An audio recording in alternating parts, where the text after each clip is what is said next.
Harper Audio presents Blood Sisters by Julie Shaw, read by Chloe Massey. Prologue. Clayton Village Hall Youth Club, Bradford, 1983.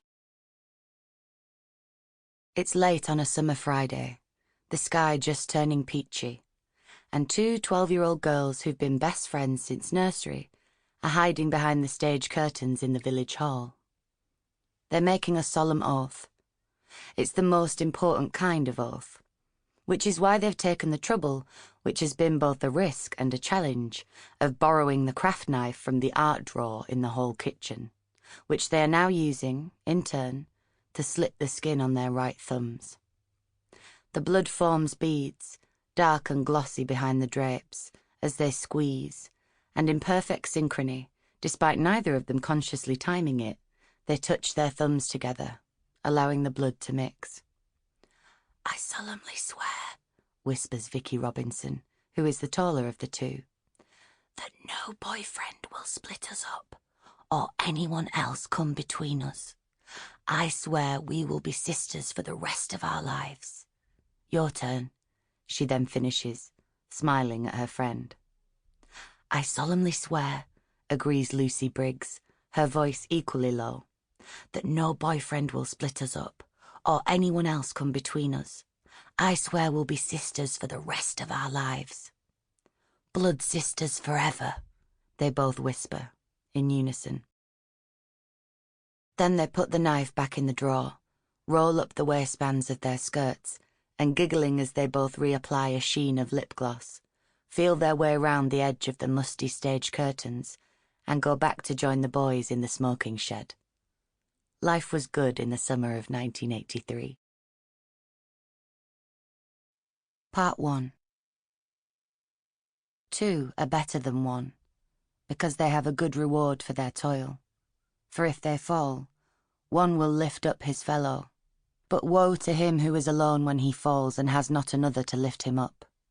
Again, if two lie together, they keep warm. But how can one keep warm alone? And though a man might prevail against one who is alone, two will withstand him. A threefold cord is not quickly broken. Ecclesiastes 4:9-12. Chapter 1.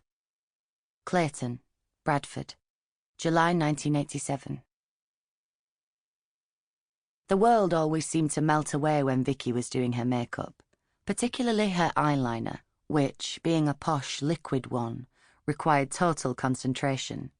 Lips slightly parted, brows raised, good light and a steady, steady hand.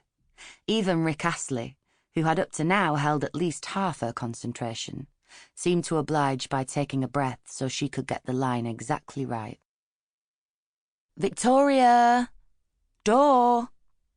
Vicky swore under her breath as she lowered the eyeliner brush. Her bloody mother. And, judging by the way she was bellowing her name, this wasn't the first time she'd yelled it up the stairs either. She slipped the brush back into the tube and reached for a cotton wool ball. One day, perhaps one day, her mam would stop yelling, get up off her fat backside and actually answer the front door herself. But she doubted that would be happening any time soon. "Mam, it'll be loose!" Vicky yelled down through the open bedroom door. "Let her in, can't you? Please, I'm not dressed yet."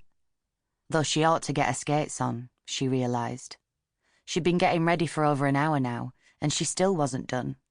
Though, in her defence, she decided, as she spat on the cotton wool and carefully wiped the outer edge of her left eye.